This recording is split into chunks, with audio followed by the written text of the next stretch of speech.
స్వర్ణ ఎన్నో నెలమ్మా? 6th month madam. 6th month కదా. ఇప్పుడు యూరిన్ టెస్ట్ రాస్తున్నాను, శాంపుల్ ఇవి.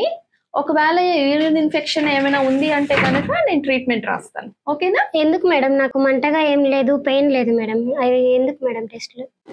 కరెక్టే, నీకు మంట లేదు, యూరిన్ మంట లేదు, నొప్పి లేదు, ఏ సిమ్టమ్స్ లేవు. కానీ ప్రెగ్నెన్సీలో జనరల్ గా మనకి యూరిన్ సిమ్టమ్స్ ఉన్నా లేకపోయినా, అంటే యూరిన్ లో మంట పుట్టడం కానీ, యూరిన్ వెళ్తున్నప్పుడు పెయిన్ రావడం కానీ, అర్జెంట్ గా అనిపించడం కానీ, ఇలాంటివి యూరిన్ ఇన్ఫెక్షన్ యొక్క సిమ్టమ్స్. ఇవన్నీ లేకపోయినా కూడా ప్రెగ్నెన్సీలో ఫస్ట్ 3 నెలలు ఒకసారి యూరిన్ ఎగ్జామినేషన్, 4, 5, 6 నెలల్లో ఇంకొకసారి, మళ్ళీ 7th, 8th, 9th మంత్ లో కూడా ఒకసారి యూరిన్ టెస్ట్ కంపల్సరీ చేయించుకోవాలి.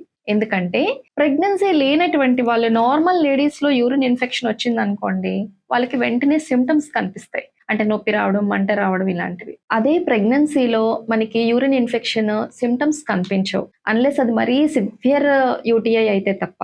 ఎందుకంటే మనము ఇనీషియల్ గా అది కొంచెం ఇన్ఫెక్షన్ ఉన్నప్పుడు మనం డయాగ్నోస్ చేయలేకపోయాం అనుకోండి, ఆ నెలలు నిండకుండానే డెలివరీ పెయిన్స్ రావటము, బేబీస్ తక్కువ వెయిట్ పుట్టడము, అండ్ బేబీస్ ఎన్ఐసిలో పెట్టాల్సిన అవసరం రావటము, ఇలాంటివన్నీ ఉంటాయి.